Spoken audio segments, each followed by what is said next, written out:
Economia é Fácil, versão reduzida. Apresentação, Almir Cesar Filho. Muito bom dia, meu amigo Almir Cesar Filho. Bom dia, meu amigo Antônio de Pádua Figueiredo. Olá, meus amigos, olá, minhas amigas. De volta aqui com a Economia é Fácil, versão reduzida, comentando o destaque do noticiário econômico do dia, convidando vocês a nos acompanhar. E, é claro, se for de interesse, se vocês estiverem gostando, pode mandar uma mensagem, uma pergunta, uma crítica e sugestão, deixando aí no WhatsApp da Web Rádio Censura Livre, ou, é claro, um e-mailzinho, economiafácil@gmail.com, e, é claro, o comentário nas nossas redes sociais. Antônio, é com você. Vamos aqui ao destaque da edição de hoje, esta segunda-feira, né? Segunda-feira.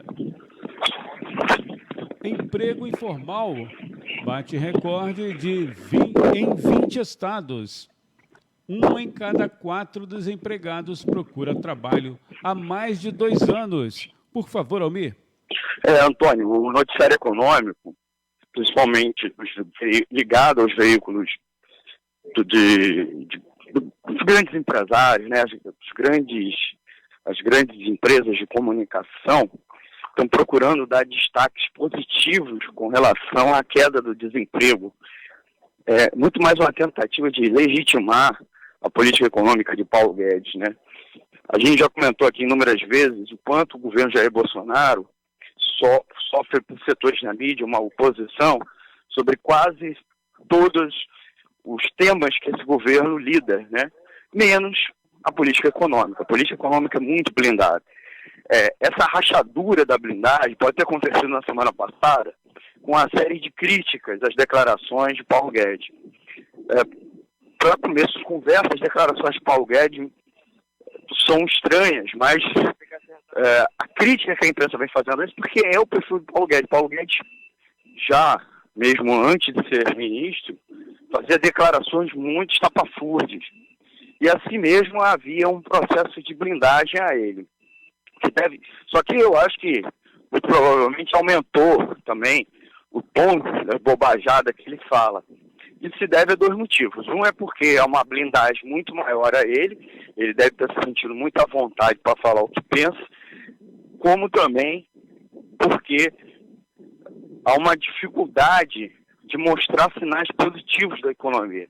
Então ele tem que ficar se justificando com grandes argumentos, né? com expressões muito extremas e que chamam a atenção da imprensa e a fúria da opinião pública. Então, por que eu estou apresentando isso tudo? Porque os dados da economia seguem muito ruins, né? Apesar do desemprego, da queda do desemprego em 2019, os dados que começam a se fechar, né? Os dados oficiais de apuração sobre o que aconteceu o ano todo, né? Agora estão vindo a público. A taxa de informalidade, que é a soma dos trabalhadores sem carteira, trabalhadores domésticos sem carteira, empregador sem CNPJ, conta própria sem CNPJ e trabalhador familiar auxiliar, atingiu seu maior nível desde 2016, em 20 estados, seguindo o recorde negativo batido no conjunto do Brasil, de 41,1%. Então, a queda do desemprego no Brasil, ele está sendo mais que compensado com a queda da informalidade, com o aumento da informalidade. Então, o pouco trabalhador que está encontrando emprego é emprego informal, e mais do que isso, o trabalhador há um processo de conversão na economia de trabalho formal para trabalho informal. Isso é um sinal de deteriorização da economia e não de melhora no cenário econômico do Brasil. O pior caso é no Pará, onde mais de 6 em cada 10 trabalhadores, 62,4%, só conseguem ocupação informal. Em 11 estados, a taxa de informalidade ultrapassou 50%. Apenas Distrito Federal, 29,6%, e Santa Catarina, 27,3%, tiveram taxas abaixo de 30%. E essas duas realidades é importante a gente até ilustrar, porque o Distrito Federal, como tem uma boa base de trabalhadores do serviço público, tanto estatutários quanto trabalhadores terceirizados, acaba servindo como um colchão amortecedor, tanto do desemprego quanto da própria informalidade. E Santa Catarina é um estado muito ligado à agricultura familiar, um grande peso da agricultura familiar e da agroindústria associada a ela. Então, que podem explicar esse baixo patamar de trabalho informal. Os analistas da Pesquisa Nacional por Amostra de Domicílios Contínua, a PNAD contínua do IBGE, explicam que o acréscimo de 1,819 milhão de pessoas ocupadas, 1 milhão, é de pessoas na condição de trabalhador informal. Quer dizer, todo o aumento da ocupação, né, todo o aumento de emprego, boa parte dela é na informalidade. Em praticamente todo o país, o que tem sustentado o crescimento da ocupação é a informalidade. A precarização do trabalho, gente, reflete na Previdência. Então, desde 2016, o país vem apresentando queda na proporção da população ocupada que contribui para o INSS. Então, a gente percebe que o crescimento da população contribuinte não está acompanhando o crescimento da população ocupada como um todo. Enquanto a população ocupada aumentou 2%, o contingente de contribuintes para a Previdência só cresceu 1,7%, o que aponta a Adriana Berigui, do IBGE. Em relação ao tempo de procura, no Brasil, 44,8% dos desocupados estavam de um mês a menos de um ano em busca de trabalho. 25% a 2 anos ou mais, 2 anos ou mais, desocupados. 14,2% de um ano a menos de 2 anos e 16% a menos de um mês. No Brasil, 2,9 milhões de pessoas, em cada 4 desempregados, procuram um trabalho há 2 anos ou mais. Então, a situação do mercado de trabalho no Brasil segue muito ruim, não há uma melhora, né? O que está acontecendo é a geração de ocupação meramente informal, muito precária e com uma consequência grave, inclusive, que nós vamos ter sobre o INSS.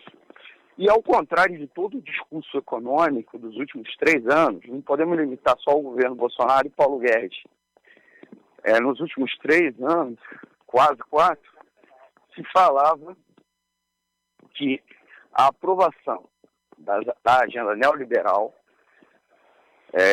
teto do gasto público, reforma trabalhista, reforma da Previdência, iria reativar a economia. Porque nós não estamos vendo isso. Todos os indicadores que eu não mencionei aqui, esse eu procurei registrar do mercado de trabalho, porque a grande imprensa, né, os grandes veículos, estão dizendo que isso é um sinal de retomada.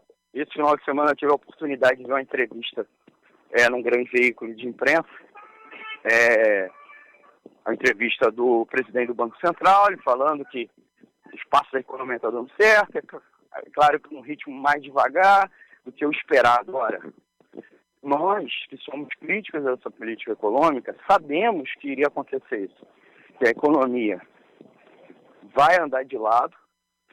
A prévia do PIB no ano passado, né, Produto Interno Bruto, que é a soma de todas as riquezas do país, não há o índice do IBGE, que é o índice oficial, mas a prévia medida pelo Banco Central, Antônio, que é o chamado IBCBR, apontou que ano passado cresceu algo em torno de 0,88%. Portanto, menor que o 1,1%, 1,2% do ano anterior. Quer dizer, o primeiro ano de Jair Bolsonaro, ao contrário de toda a propaganda em torno do que seria, se efetivou ao contrário. Nós crescemos menos que nos 2 anos do governo Temer. Então, é um sinal que a política econômica muito ruim e que também as expectativas dos empresários e dos economistas ligados ao grande capital, que apontavam que o ano passado ia voltar ao crescimento, não estão se efetivando. E é muito provável que esse ano é a mesma coisa, porque a gente arrasta o PIB baixo para esse ano também, né? A gente cresce a partir de um patamar muito baixo. E se não acontecer nada de diferente, novamente as expectativas não vão se efetivar. Nós vamos ter um crescimento muito abaixo do esperado. Esse ano tem bancos e financeiras apontando que o Brasil vai crescer 2,5%, 3%. Eu já acho que 1% é muito que a gente vai crescer esse ano, inclusive porque no final do ano passado registramos desaceleração da economia, não aceleração. Então significa que esse ano a gente ainda pega essa inércia da desaceleração.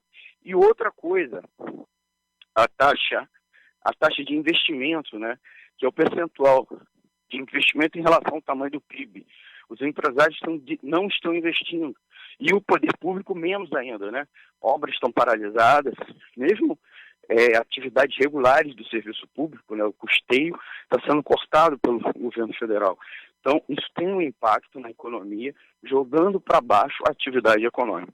Então, realmente, não teremos um ano bom na economia, então a gente já avisa os nossos ouvintes para se preparar e também apontar que mesmo o único dado positivo da política econômica, que é a redução do desemprego, é muito baixo, é muito baixo essa redução e está calcada numa relação muito precária. E esses empregos precários são empregos com que geram para o trabalhador menor poder de compra. Logo, eles vão consumir menos. Se eles consomem menos demanda da economia, as empresas faturam menos e, com isso, elas têm prejuízo ou elas não se sentem propensas a investir e aumentar a produção e gerar emprego. Então, na economia brasileira, a gente segue essa pasmaceira e a política neoliberal, na verdade, é a culpada, nesse momento, por esta situação. Porque a economia, ela reforça uma economia que anda de lado, porque ela tira poder de compra, tanto do Estado quanto do trabalhador. E, ao mesmo tempo, não força o empresário, por exemplo, a substituir essa demanda. Então, essa economia é uma economia que vai, sim, gerar lucro para o grande empresário, que vai gerar lucro para os bancos e rentistas, por isso que a Bolsa de Valores está bombando, alto patamar de transação, mas a economia brasileira segue estagnada. Tá bom? Antônio, é com você no estúdio. Agradecer aqui a audiência do Laércio da Silva, a Ana Reis, bateu palminhas, o Everaldo Cerqueira, o jornalista Paulo Faustino, Carlos Rocha, José Antônio Borges, Severino Macena, Silvia Bastos e também o Cláudio Grossi, que é do Fonseca, em Niterói. Muito obrigado, meu amigo, um excelente dia. Obrigado, Antônio. Obrigado, nossos amigos e amigas, pela oportunidade de conversar com vocês. E, é claro, pedir aí a força, curtindo, dando aquele like na live no Facebook e a like no vídeo quando ela for postada no YouTube, tá bom? Dúvidas, críticas e sugestões, manda um e-mail para economiafaço@gmail.com ou manda mensagem para o nosso WhatsApp da Web Rádio Censura Livre, né? Ou pode deixar um recadinho nas nossas redes sociais. Falou? Siga com a programação da Web Rádio Censura Livre, essa live se encerra. Vocês podem ouvir a programação completa no www.clwebradio.com ou nos aplicativos de rádio online como o Radiosnet e o nosso exclusivo, que vocês podem baixar lá na Play Store. Falou, Antônio. Um abraço e até amanhã. Um grande abraço. Economia é Fácil, versão reduzida. Apresentação: Almir Cesar Filho.